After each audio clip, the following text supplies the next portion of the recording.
Bum, bum, bum, bum, bum. Bum, bum, bum, bum. Bum, bum, bum, bum, bum. Hey, everybody. Come on in. Come on in. Gather around. It's time. Yes, it's time for Coffee with Scott Adams. Best part of the day. Every time. Every single time, no exceptions. And I know some of you are waiting to fast forward past the simultaneous sip. For some of you, it's annoying. But for the rest of you, it's an amazing ceremony. It's a bonding thing. You feel closer to people all around the world. Yeah, that's how important it is. And all you need is a cup or a mug or a glass, a tankard, chalice or stein, a canteen, jug or flask, a vessel of any kind. Fill it with your favorite liquid. I like coffee. And join me now for the unparalleled pleasure, the dopamine hit of the day, the thing that makes everything better, except for election recounts. It happens now. Go.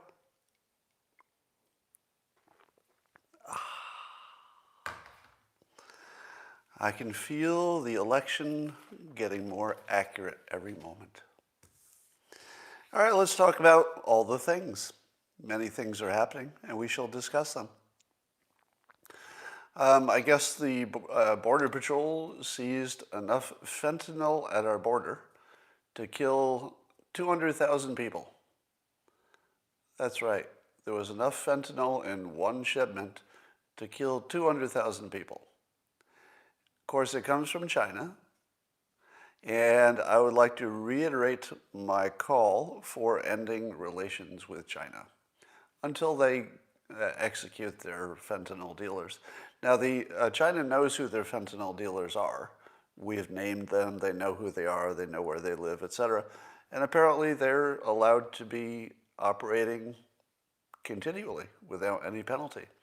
And I think China can do what they want to do, but we should do what we want to do, which is send all of their diplomats home. So what I would do is I would actually, and I recommend this, send 100% of China's diplomats home until they can show us that they've arrested and stopped the fentanyl.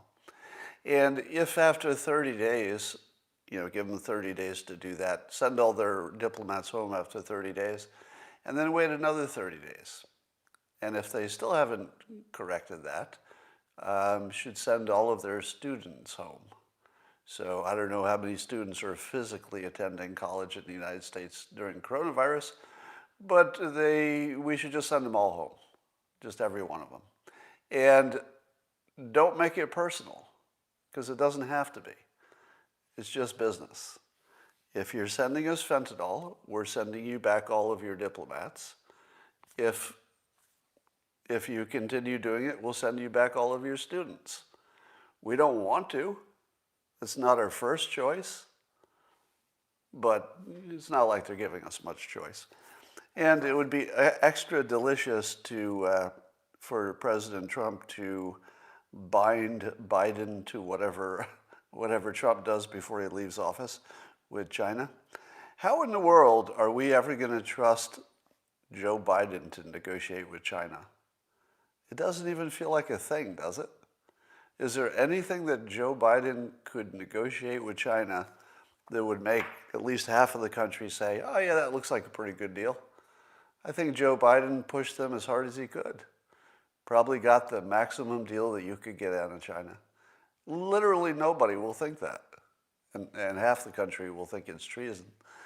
So I don't know how Biden can win with what all the smart people say is the biggest issue with the United States going forward, which is how do you deal with an emerging China?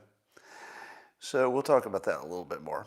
I always hear people say that masks don't work, claim lots of people, and they say, but show me the proof. If you believe that masks work, show me the study.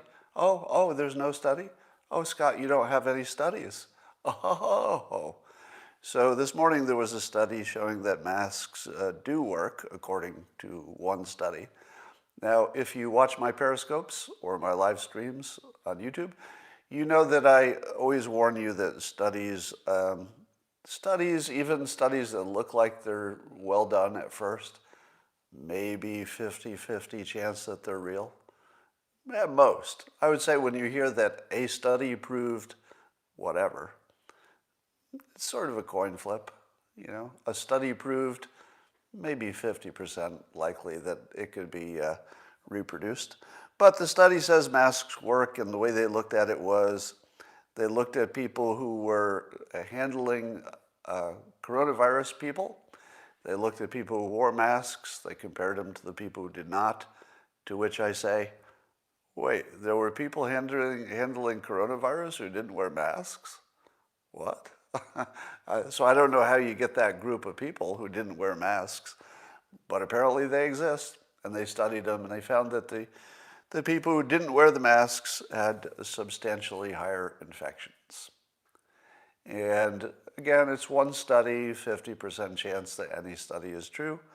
But let me just wrap it up this way. I don't think you should believe that study or any other study.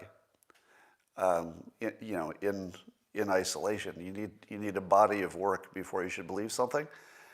But those saying there are no studies, I would like to add that there are. So now there's at least one. So you can't say there are no studies, but you can certainly say you don't believe them. Media Matters came after me. You were probably waiting for that, weren't you? What took them so long? So Media Matters seems to have put me in their crosshairs. I'm on the radar, you might say. If you don't know who Media Matters is, it's a left-leaning, disreputable website where they make lots of claims against Trump supporters, etc. So here's how they went after me. In their article, they note that I and a number of other people, I think Laura Ingraham was in there, but we were accused of retweeting a tweet from someone who had made tweets that they think are racist in the past. So Media Matters is calling me out by name, writing a big article, to associate me with a website that has made what they consider offensive and or racist tweets in the past. Now, how many people who use Twitter think that that's a thing? It's not a thing.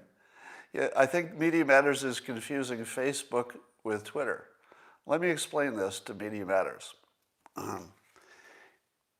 If I'm on Facebook and I decide to friend a white supremacist, well, that's something you should probably worry about. You might even write an article about it. Oh my goodness, somebody friended a racist. And I think that could be part of a conversation. I would say that's not nothing. Your associations are part of the story, right? But Twitter isn't Facebook. If I retweet you, you're not my friend. Right?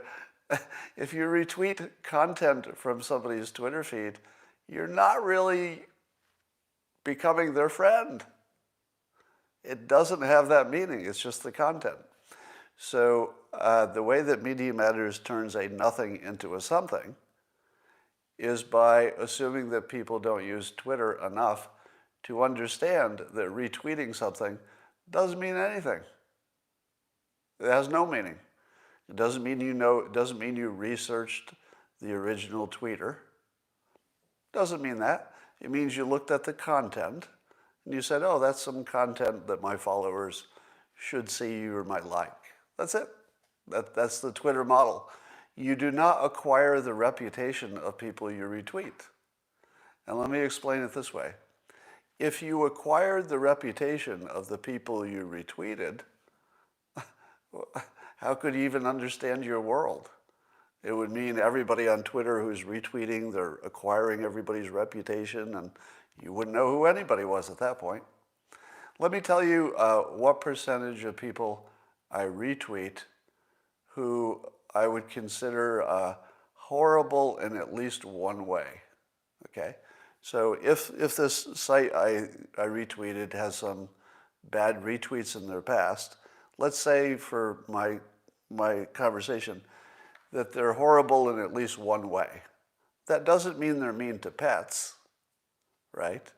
It means that they're horrible in exactly one way, allegedly. I don't know myself, but allegedly they're horrible in this one way. How many people have I retweeted in my lifetime who were horrible in at least one way? All of them. Every one of them. You know, I'm pretty sure if I dug into your private lives, I'd find something. I'd find something. Even if you're 99% lovely, you could be delightful people, pretty much law-abiding. You could be all of that. But I'll bet I can find at least one thing you've all done that's pretty bad, that one thing. So do I acquire all of your mistakes if I retweet you? Do I pick up all of your flaws? Do they become part of me because I retweeted you? So Media Matters is silly, and we're going to ignore them. I would also like to point out, and I will return to this point often, I think, that a lot of what we've, in society, we've decided to label as racist is better described as offensive. Because people can be offensive intentionally, they can be offensive unintentionally, without being racist. Would you agree that that statement is true? That you could be offensive both intentionally and sometimes accidentally without necessarily being a racist, right? So if you look at a lot of the claims, you'll find that the claims fall into that category of being offensive, but clearly not racist. And I think that we should make that distinction really, really clear because it would solve 70% of our problems. Did I offend you? Oh, I'm sorry. That wasn't the point. The point was not to offend you. It's my opinion, but I don't mean it to offend you. So I think you can apologize for being offensive, even if it's an accident. Why not? We're social people. We live in the world. We try to get along. You should certainly apologize for accidentally offending somebody. That doesn't mean you won't do it again. It doesn't mean they own you. It doesn't mean you're a bad person. But sure, apologies are good social lubricant. I think they're appropriate quite often. Rasmussen has shared some information that I think will be available to the rest of you today sometime. That apparently opinions about China are worsening, where now 60% of Americans think that China should pay some kind of reparations or something because of the coronavirus. And that's up from 42%. That's a pretty big change. But here's the part that got my interest. 33% of Americans now consider China an enemy of the United States. What do you think that was in March of 2018? So it's 33% think China is an enemy today. What was it 2 years ago? 18%. So it went from 18% of Americans thought China is an enemy to 33%. Do you know what happened in 2018? That's when China killed my stepson with fentanyl. And it was the time that I promised you I was going to take China down. Now, of course, I've been talking crap about China for 2 years, and probably just a coincidence that turned out to be the high point of China's goodwill with the United States, and it has gone straight down since then. Now, it could be that there are a lot more voices talking out against China, and of course the coronavirus is probably the biggest deal that's happening in that regard. But I would like to say that I am part of the productive change in opinion from China being our frenemy to being our enemy. And I would consider them our enemy as of today. Well, since 2018 in my case.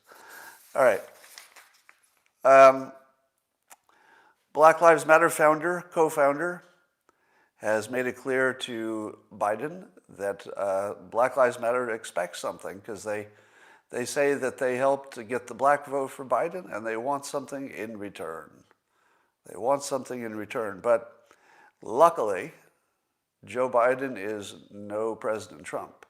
So when Black Lives Matter says we'd like to get something in return, they can depend on Joe Biden to come through just the way Democrats have been coming through for the black population for decades. For example, here are some of the important things that Joe Biden has promised the black community. And I think they can be pretty happy about this. Pretty happy.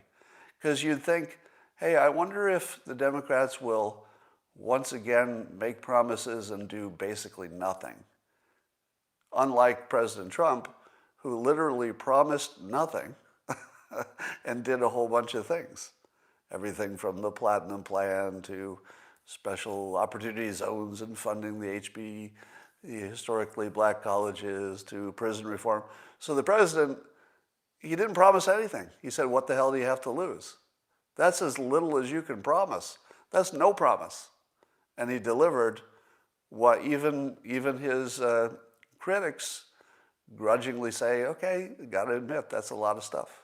So President Trump delivered for the black population in this country, even including his critics agree. But Biden can take that up a level. So he's made some promises, and let me tell you what he's promised. And this is nothing to sneeze at. So Biden has promised that as president, he would create a police oversight board to combat police brutality, especially against black and minority people, within the first 100 days in the White House. So if you were worried that Biden was going to do nothing, don't worry anymore, because he's going to put together a police oversight board. I don't know why nobody thought of that before. Put together a little committee, huh? How about that? Yeah, so I think the black population is pretty happy about that, because nobody ever promised to put a meeting together. But that's not all. There's way more than that. Biden has also promised to create an economic plan that provides housing, education, and financial support. Those are all good things. Housing, education, financial support. This is good stuff that Joe Biden is planning to give. And he says as financial support to the black and Latino communities who have been disproportionately affected by the coronavirus pandemic. Wait, what? Am I reading this correctly? That Joe Biden is going to give emergency relief based on your race? Is that actually happening?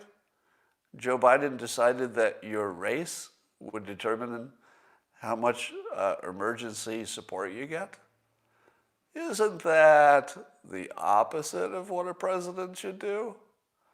That's like exactly the opposite, isn't it? Shouldn't the president make sure that everybody who's in trouble during a pandemic gets help? Sort of close to equal amount of help? Now, I don't know if this is talking about an equal amount of help or some kind of special help. If what it's getting at is an equal amount of help, I'm all for it. But it doesn't sound like that, does it? So Joe Biden's got some promises he needs to keep. I think he has duped the black voters, as the Democrats have been doing for years, but successfully. Looks like he got away with it. If you're wondering what the future holds for this recount business with the election, do you wonder how it's going to turn out? Is it going to turn out that the election is overturned? Seems highly unlikely, doesn't it? Or is it going to turn out that there's just not really much fraud there, or maybe a little bit of fraud, but not enough to change anything? Don't you wonder how it's all going to turn out? Well, I'm going to narrow the options for you. There's one potential outcome that I think doesn't have any chance of being true. Here are the ones that do have a chance of being true. One is that there is a little bit of fraud, some anecdotes, but the election stands. Would you agree that it's at least possible, right? You might think that that's unlikely because you think the election was stolen or something. But wouldn't you agree it's possible? I mean, it's possible that you look into it and you don't find much, right? It's still possible, even though we'll talk about Sidney Powell and the voting machines, and we'll talk about all the allegations and the strange data. I'll get to that. But at this point, it's still possible, right, that they could look into it and not find much. Would you agree or no? Because I'm interested if you would at least agree that it's possible, even if you think the odds are pretty low. So I'd say it's possible. Here's the other possibility, that we find that there's not only fraud, but there's massive fraud throughout the election system, so much so that maybe we've never had a fair election. Now, do you think that's possible? You don't have to put an odds on it yet. Just say, is there any possibility that when we do these audits and look into it, that what we discover is it's not just bad. It's so bad that we couldn't even imagine how bad it was. I mean, it's like unimaginably corrupt. Do you think that's even possible? Is there any chance that it's so corrupt that we didn't even have a democracy or a republic, and we thought we did? Is it possible? I think it is. I think it is. I don't know what odds to put on it, but I'd say that's possible. So those are the two things that I'd say are possible. We find out there always has been massive fraud, including this time. We find out that things have actually been pretty good. Not much fraud at all. I'd say that's possible. But are there any possibilities that don't exist? I think the possibility that the possibility. Well, let me get to my biggest point. I don't see really much chance that they're not going to find massive fraud. Do you? If you want to go further and put some odds on it, I would say what's going to happen is that some people who have an idea about the country they live in and their reality is going to change a lot. All right? So in my case, if I were to learn that despite the fact that these elections are full of holes, meaning there are lots of opportunities to cheat, we'll talk about those too, but I can't understand any world in which lots of people are involved, there's a huge upside potential for cheating, lots of ways to do it, and that it doesn't happen in a major way. So my understanding of reality will be completely destroyed if it turns out that the right people look into it and don't find anything, and don't find anything significant anyway. My whole life understanding of people, how the world works, how big systems work, how big organizations work, literally the thing I spend my life writing about, I would all be wrong about all of that. It would completely annihilate my understanding of reality. So that could happen. Here's the other possibility. All the people who think that they've been living in a democracy/republic with something like fair elections, it's never happened. It's possible we've never had a fair election. In fact, if I had to put odds on it, when I say never, people get caught up on the absolutes. So let me pull it back from an absolute. It doesn't mean that the person who got the most voter support never won, because I'm sure that sometimes people win even if the other side cheats. That's probably happening. But I would bet that pretty much all of our major elections, anything that involves a city at least, probably corrupt. And maybe always have been. And maybe we just don't know. So I think that's the big reality twist that's coming. We shall see. And as the Dilbert guy, the guy who writes about big organizations and what people do in big organizations, the election is like a big organization. And if I'm wrong about this, my whole career is sort of a joke, because all I write about is how when there's a big organization, bad stuff happens every time. It doesn't sometimes happen. It's every time, every single time. All right. There's some research on mouthwash, that apparently there's some kind of mouthwash that has this particular ingredient, which, watch me now try to pronounce it, cetilpyridinium. Cetilpyridinium. I think I nailed it. If you've got that cetilpyridinium chloride in your mouthwash, it has promising signs of reducing COVID. So I use mouthwash several times a day, but I have to check if I have that ingredient. By the way, if you smoke marijuana and do mouthwash directly afterwards, it gets rid of your munchies. That's a little tip for you. So if I get coronavirus, that would be a miracle, because I use a lot of mouthwash. All right. Does it seem to you that Joe Biden sort of evolved into that guy who complains at every meeting that there's no plan? Have you worked for a big organization or even a small one? There's always somebody at the meeting whose only comment is going to be that there is no plan. Where's the plan? Or where's our strategy? Same thing. Where's our plan? And I think Joe Biden became that where's the plan guy, because he keeps complaining that the president has no plan to distribute the vaccine. Do you think that's true? The president assigned the top logistics guy in the military to make a plan. All right, so this is the part we know is true. That Trump picked the top logistics guy in the military to make a plan to figure out how to get all these vaccines to people in the quickest time.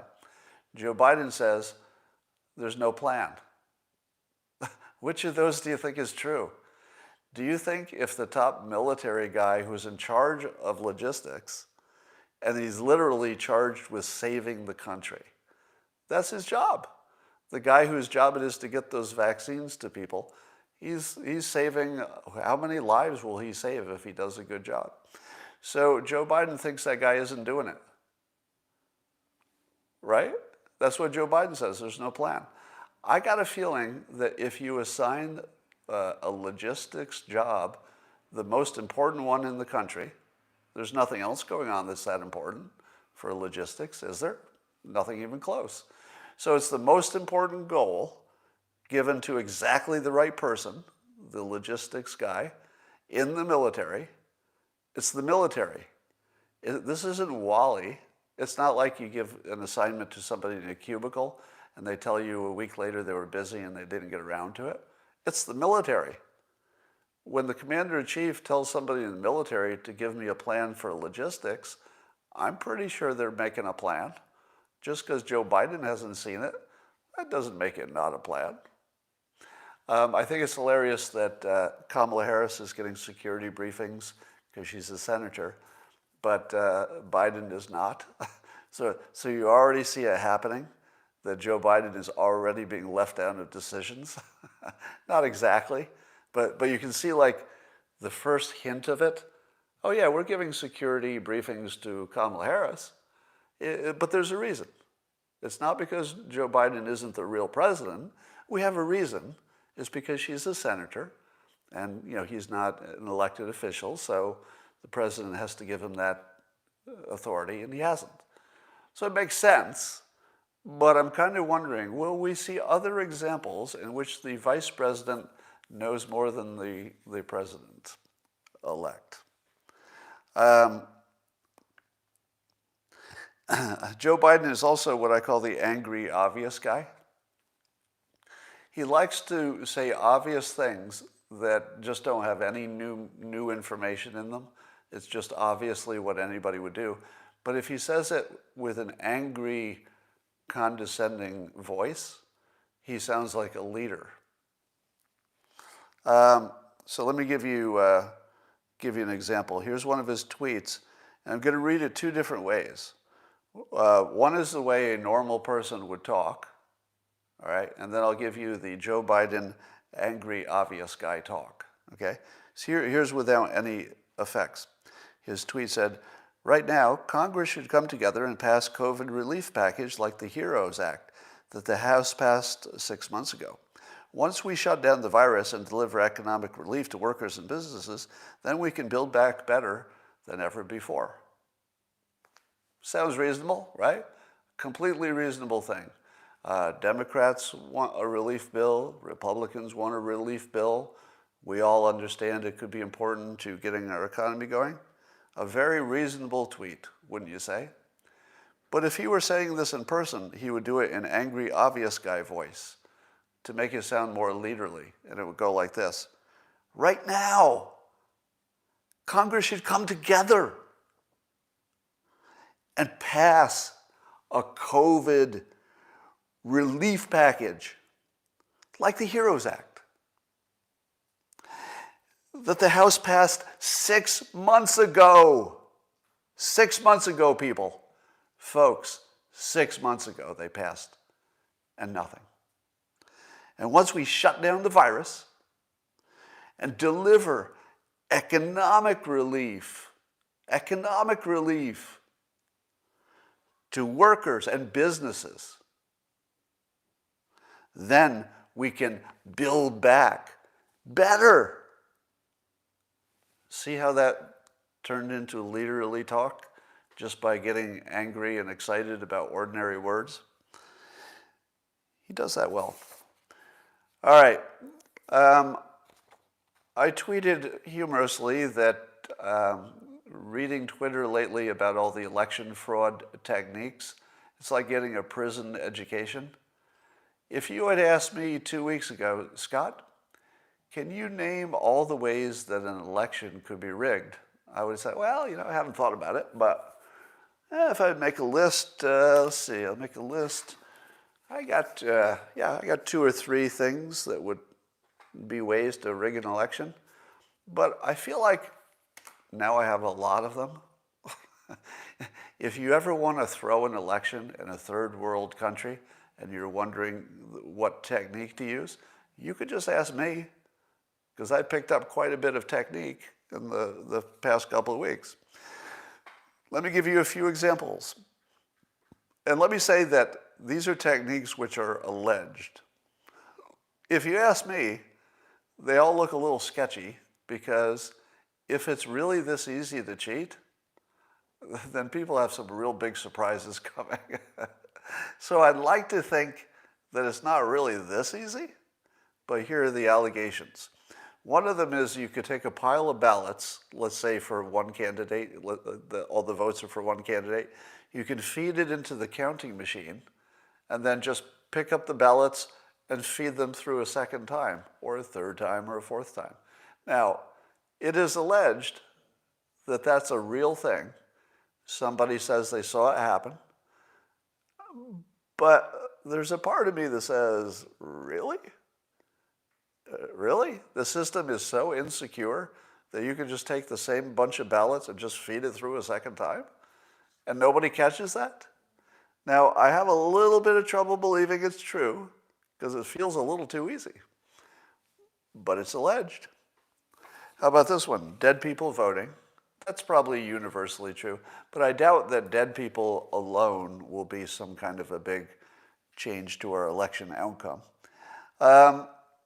Here's a trick that I'd never heard of before, but it's a clever one.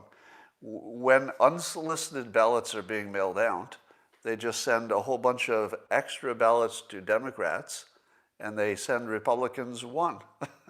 So if you're a Republican and you requested a ballot, you get your one ballot, and you think the world is good. What do you know? You requested one ballot, you got one ballot, you filled it out, you're a happy Republican. You're a Democrat, you requested one ballot perhaps, you get 5 of them. And you say to yourself, I got 5 ballots. What do you do? Well, probably most people are honest and they go, I only needed one. They throw the other four away. But some people are going to fill out the other ones. You don't need everybody to fill out the extra ones. You just need 2%, and suddenly you've got a race. Now that one is also alleged, anecdotally. We've heard some stories about that. Again, I don't know how true it is. It's an allegation. I've heard the allegation that there are lots of people registered at the same addresses, such that I guess you could just say you're different people living at one address and you could get lots of ballots. Is that a big deal? I don't know. Could be. How about manually reading the ballots wrong? So there's one allegation that I guess there are different mechanisms and systems for counting votes. But in one place, it is alleged that there's somebody who would have the ballot and would read it to the person who was inputting and would say, Joe Biden, and then the person who was inputting would take it and was supposed to double check it, but there are a lot of ballots. So they would just hear Joe Biden and they would just type in Biden and just put it in a pile without really checking that it really said Joe Biden. Now there's some allegation that one of the watchers saw them saying that the Trump ballots were really Biden. Second person doesn't even look and just inputs Biden. And so it happened multiple times. So apparently the allegation is that one way you could cheat is just have the person who's reading off the votes just say Biden. Now, is that the rock solid voting system with checks and balances that you thought you had? Where somebody could just say, it says Biden here. Yeah, trust me. Yeah, it says Biden right there. That's it?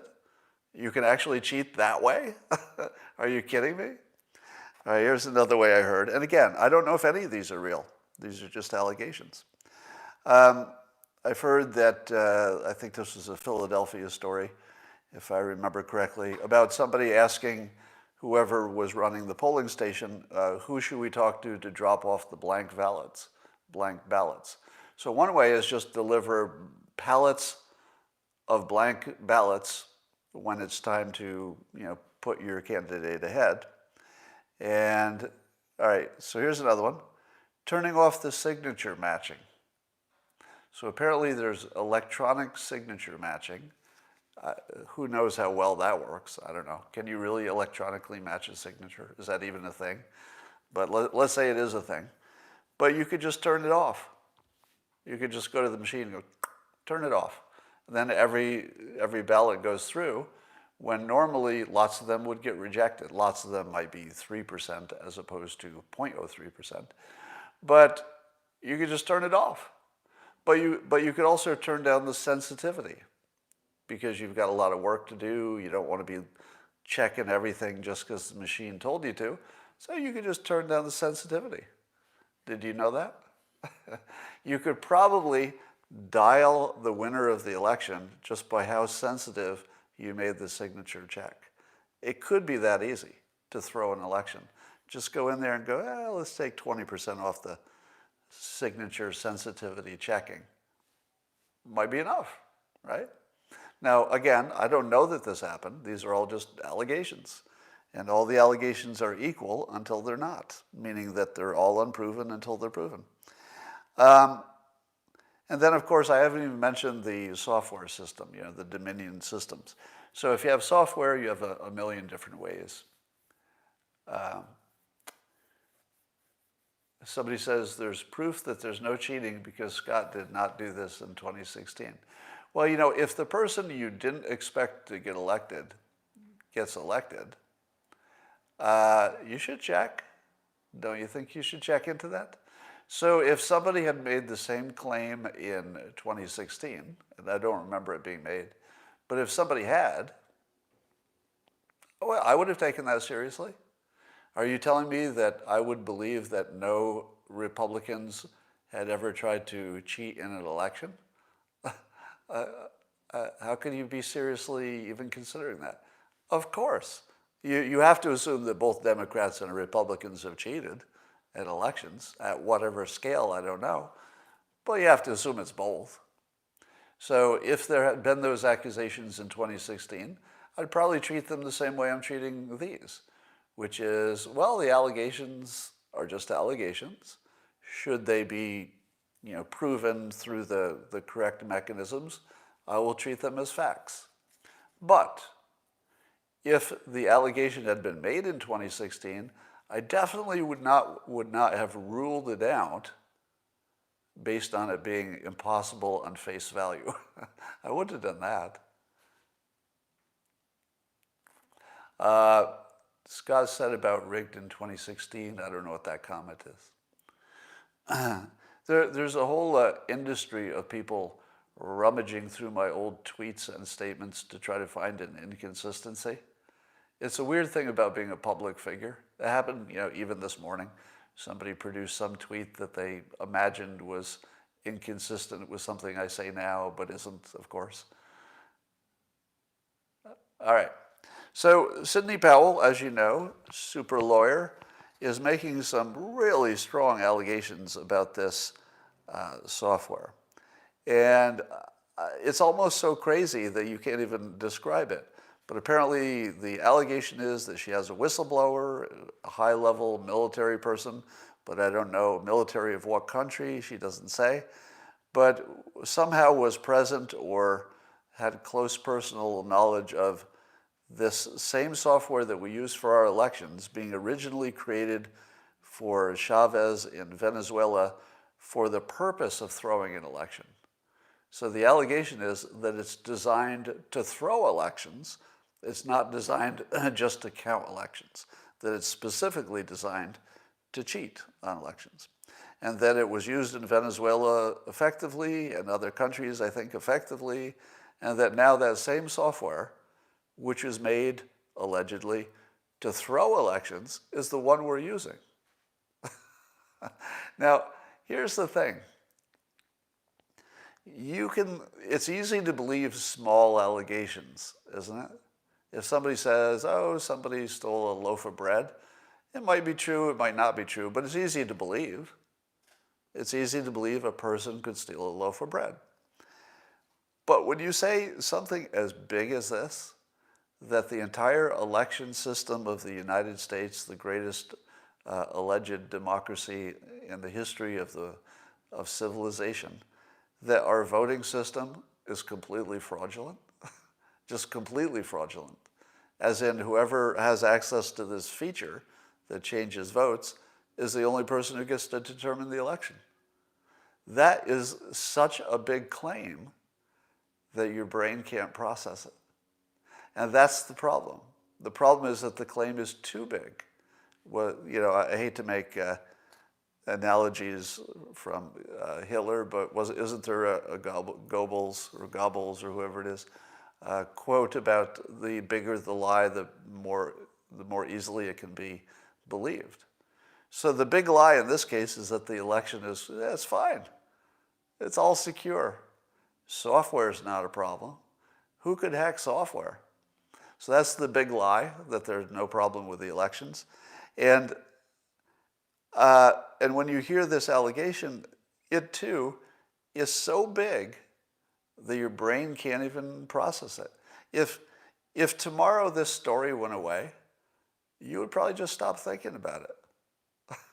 You would just stop thinking about it. As soon as the news stops reporting it, you'll stop acting as if it were real. It's the weirdest psychological thing. And here's the thing. I don't know if it's real. I don't know. I do know that if there's such a thing as a piece of software that various different countries have their fingers in it, somebody at least tried. So wouldn't you say that you could say with 100% certainty that various entities have certainly tried to mess with that software? I can say that with complete confidence, because if the CIA has never tried to mess with that software, well, what the hell are they doing? Why are we paying them if they're not messing with that software? That software is used in other countries.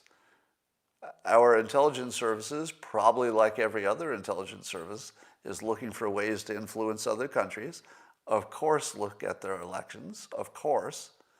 So are you telling me our CIA didn't at least try to use that software to at least try to influence other countries? If they didn't, they all need to be fired. Likewise, the intelligence agencies of China and Russia and Great Britain and Israel and everywhere else, if they haven't at least tried to get in that software, they all need to be fired. That's exactly what you should be doing all day long, is trying to get into that. In fact, if there was anything else you were doing, you should be fired, because you're not a very good spy if you're not working full-time trying to get into that software. Now, my guess, if I had to guess, is that, and again, this is just based on knowing people, knowing motivations, knowing people, knowing large organizations, knowing the job of intelligence agencies, and knowing that lots of time has gone by.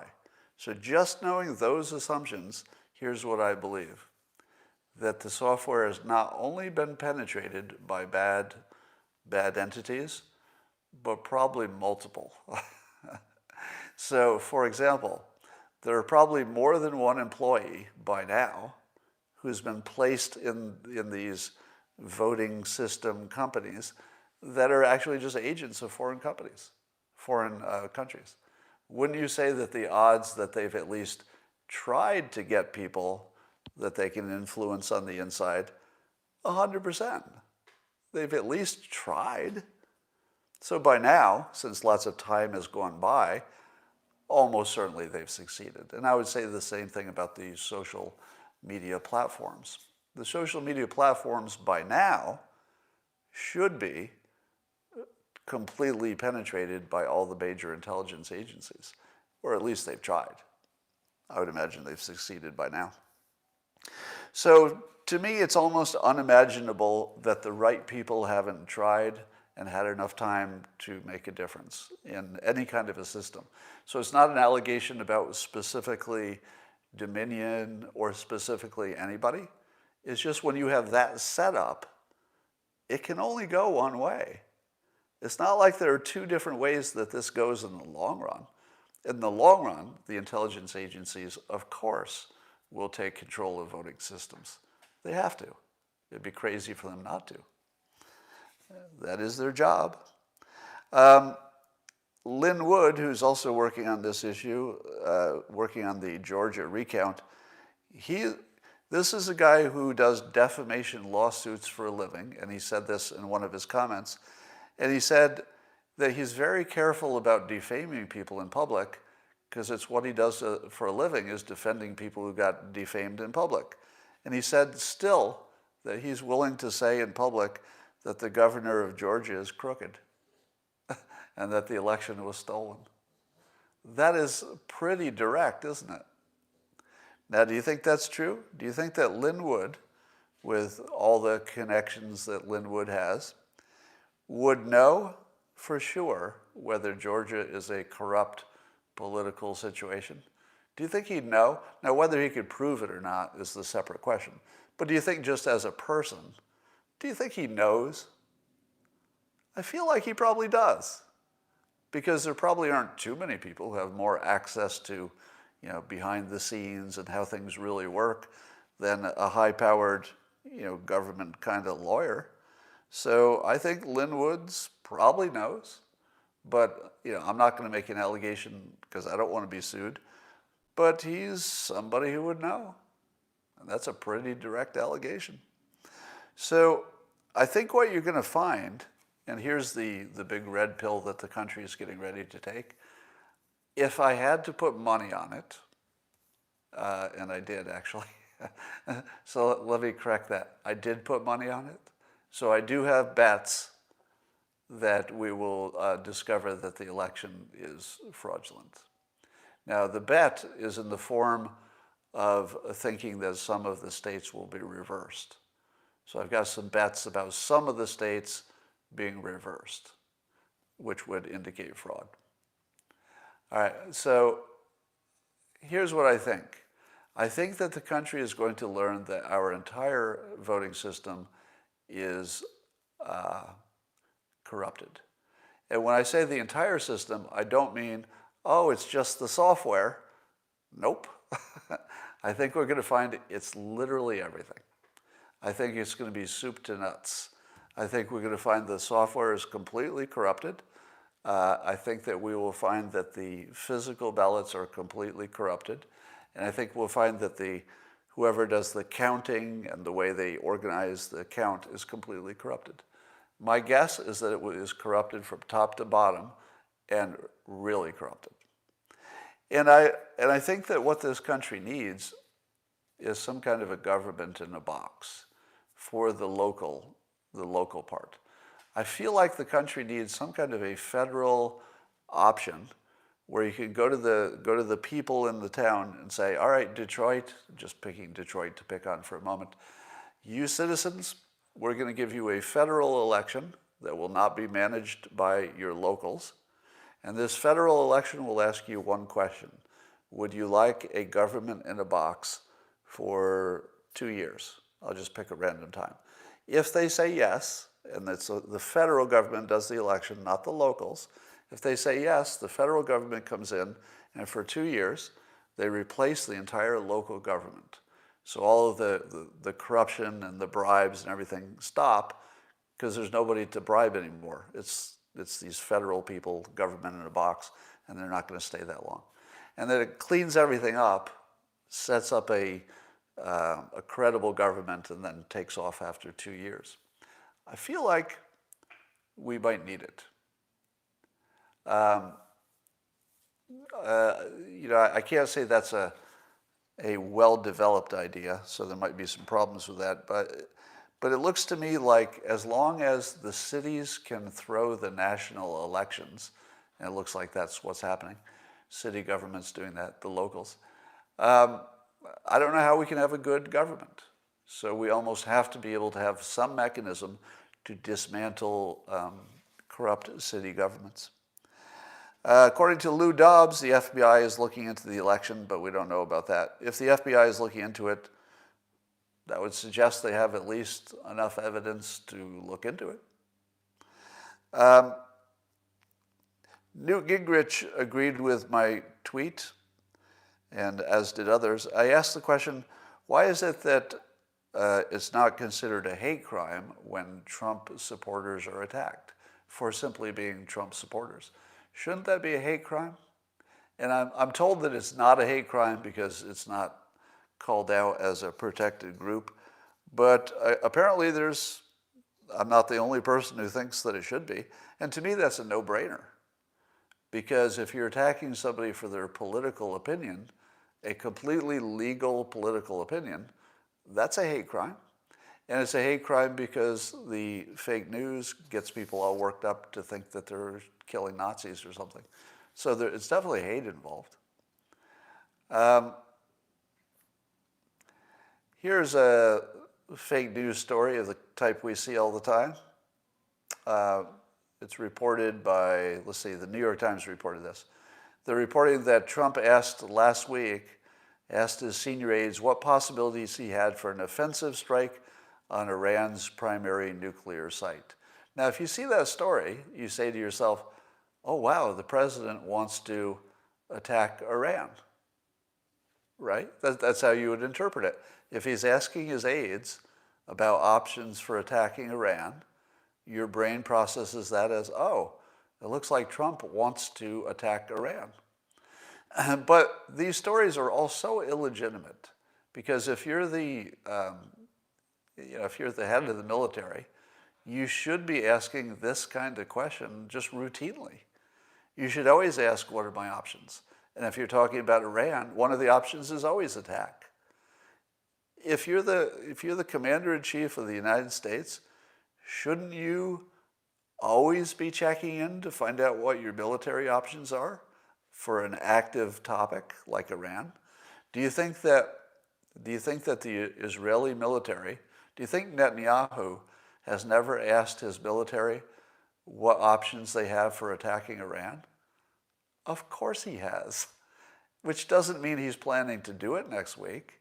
It just means you have to know your options. It doesn't mean anything except checking your options, and they turn it into a story, and it's a non-story. It should be just baseline, nothing happened. Checking your options is nothing happening. That's nothing. All right. Here's CNN with a little fake news. Wolf Blitzer was reporting that Lindsey Graham was asking the Secretary of State of Georgia to toss out legal votes. Do you think that Lindsey Graham asked anybody, much less the Georgia officials, do you think he asked anybody to throw out legal votes? Of course not. Of course not. He believes that some votes will be determined to be illegal because they don't meet some requirement of signature or whatever the details are, and that those would be illegal votes according to the laws of the land, or at least the laws of Georgia, and that Georgia should follow its own law. And then that gets reported as Lindsey Graham wants to throw out legal votes. No, that's not really what was happening here.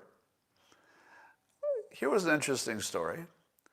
It's a Van Jones story saying that he is quoted as saying, Tuesday night was devastating. The polling had been suggesting that there would be just a wipeout of Trump, and the fact that it wasn't a wipeout was crushing. So here's what I get from that story. So Van Jones thought that the polls would be correct and that Trump would be wiped out. But why did Van Jones think the polls would be correct? There's something with this story that doesn't make sense. Because a lot of you believe, again, it's just allegations, but a lot of you believe that the polling was intentionally fraudulent for fundraising reasons or to depress Trump votes or something.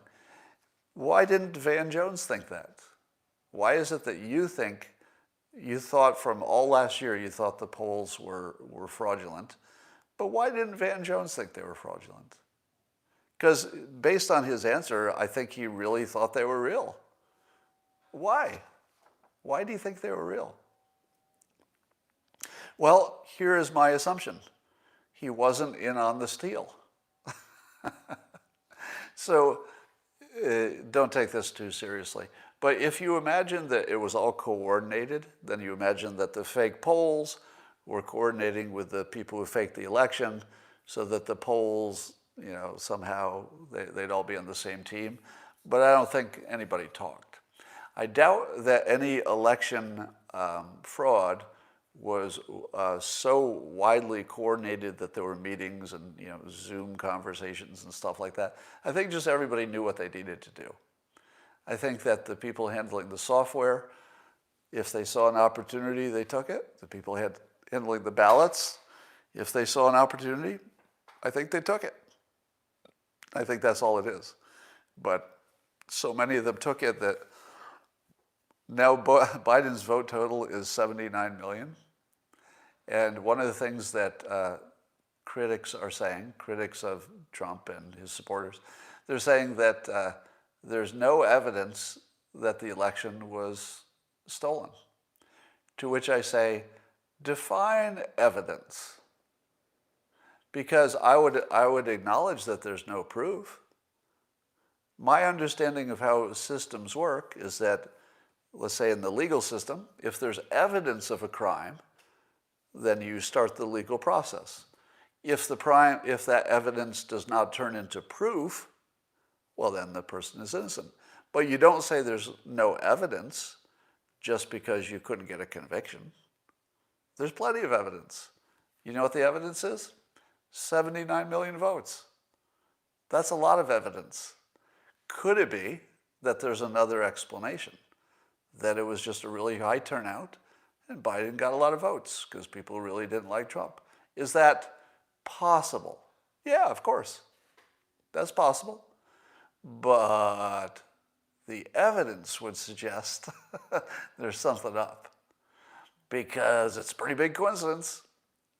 Or maybe it's not a coincidence, but it would surprise a lot of people, shall we say, if that number held. It would surprise a lot of people.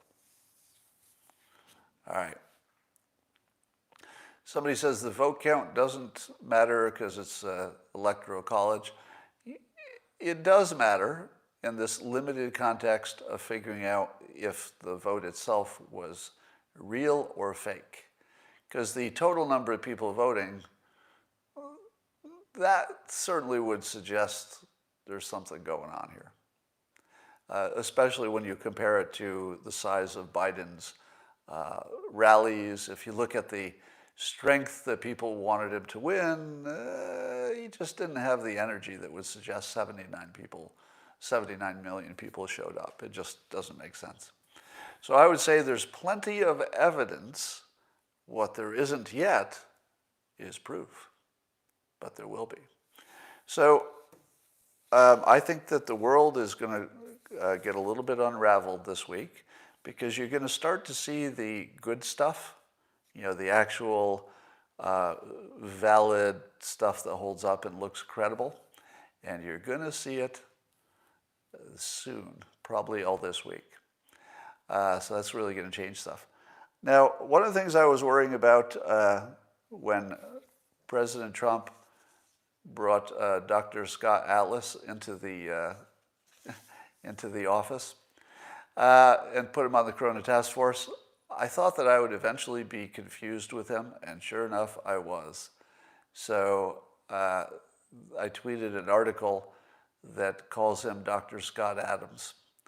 Now, I just knew that I would get confused with him eventually. Because even when President Trump says he goes Scott Atlas, when I'm listening to it live and I'm just listening to Trump, while I'm doing something else, and I'll hear Trump say, and I'd like to introduce Scott and I'm like, what? Tlis? Oh, okay, that's not me. All right. Hunter's laptop was hidden from view, somebody says. Okay, I don't know how that's relevant.